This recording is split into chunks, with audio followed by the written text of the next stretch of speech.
চুরি লিখেছেন সুকুমার রায়। হেড অফিসের বড় বাবু, লোকটি বড় শান্ত, তার যেমন মাথার মেমো কেউ কখনো জানতো। দিব্যি ছিলেন খোশ মেজাজে, চেয়ারখানি চেপে একলা বসে ঝিমঝিমিয়ে হঠাৎ গেলেন খেপে। আটকে উঠে হাত পা ছুড়ে চোখটি করে গোল, হঠাৎ বলেন গেলুম গেলুম আমায় ধরে তোল। তাই শুনে কেউ বদ্যি ডাকে, কেউ বা হাঁকে পুলিশ, কেউ বা বলে কামড়ে দেবে সাবধানেতে তুলিস। ব্যস্ত সবাই এদিক ওদিক করছে ঘোরাঘুরি, বাবু হাঁকেন ওরে আমার গোপ গিয়েছে চুরি।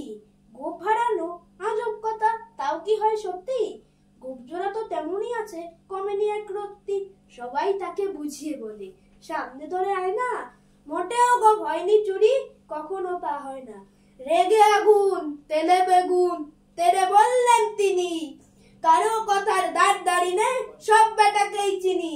নোংরা ঝাঁটা খ্যাংরা ঝাঁটা বিচ্ছিরি আর ময়লা, এ গোপ তো রাখতো জানি শ্যামবাবুদের গয়লা। এ গোপ যদি আমায় বলিস, করবো তোদের জবাই। এই না বলে জরিমানা করলেন তিনি সবাই। ভীষণ রেগে ভীষণ খেয়ে দিলেন লিখে খাতায়, কাউকে বেশি লাই দিতে নেই, সবাই চড়ে মাথায়। অফিসের এই বাদর গুলো মাথায় খালি গোবর, গোপ জোড়া যে কোথায় গেল কেউ রাখে না খবর। ইচ্ছে করে এই বেটাদের গোপ ধরে খুব নাচি, মূর্খগুলোর মুন্ডু ধরে কোদাল দিয়ে ছাঁচি।